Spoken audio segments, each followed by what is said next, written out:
about this character you're playing in Brooklyn's Bridge. Oh, Emily Roebling, man, what an incredible woman. She was a genius, but she was alive in the 1800s.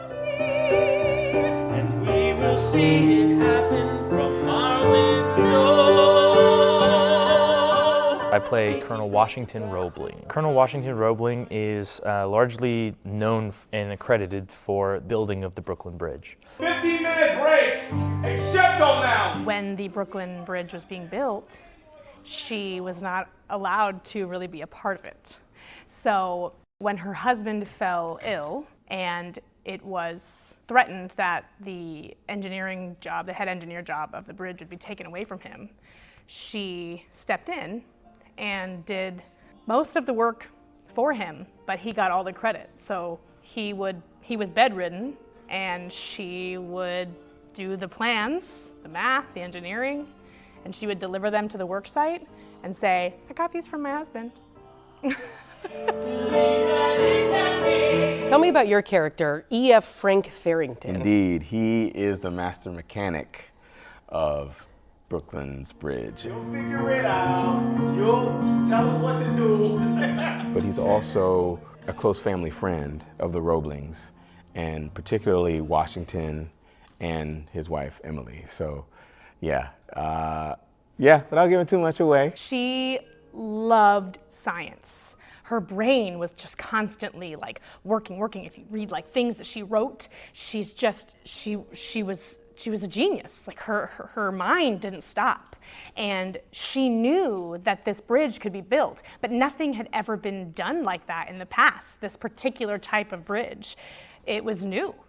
And she was one of the only people who truly knew that mathematically and scientifically it could be done. What's it like to have a role like this? Oh, it is a dream. It is a dream. I have been working professionally as an actor for about 25 years, and I've never had the opportunity to play a role like this. I play a lot of funny characters, dancer characters, side characters, but to be able to portray this woman who was a real person and to share her story with the world, with music that's absolutely beautiful and words that are brilliantly written, it's just such a dream for me.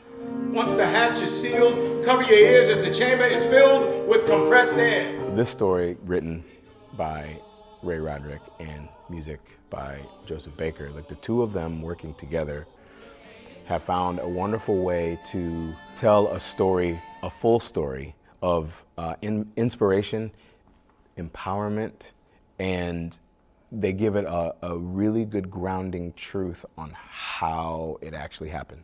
New York, Brooklyn, you could be standing smack dab in the middle of the East River. You know, at the time, she wasn't able to say out loud that she was the one who actually did it, but you know, behind every strong man, they say there's a strong woman, or there's a woman who actually leads the way, and that's what it was in this case. How did it come about that this show and production would take place here at the Dr. Phillips Center? Our director and the creator of the show, his name is Ray Roderick, and he actually directs our Applause Awards, and he's directed all over the country, primarily in New York.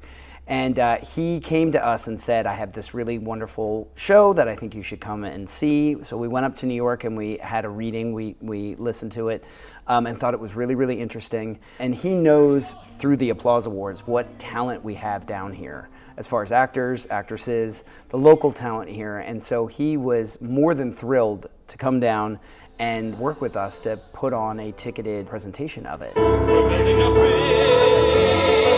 From what I've read, if it weren't for Emily Roebling, the Roebling name would not be attached to the Brooklyn Bridge. That is correct.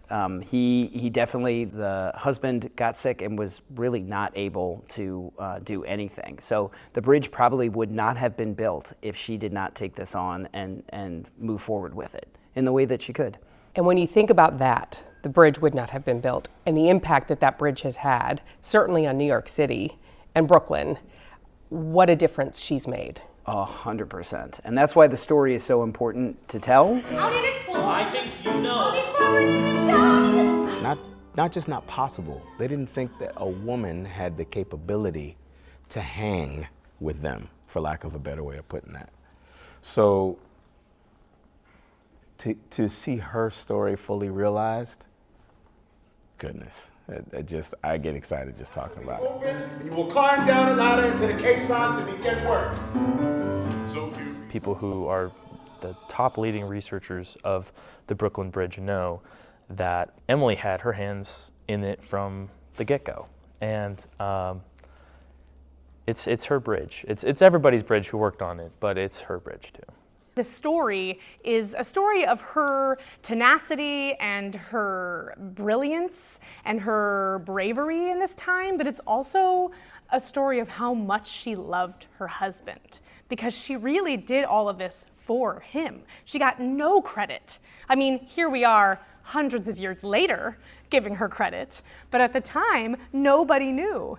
And she did all of this work just to A, have the bridge built, and B, have her husband have his dream come true. He wanted the bridge to be built, and she loved him so much that she was willing to sacrifice getting any kind of recognition for any of the work that she did.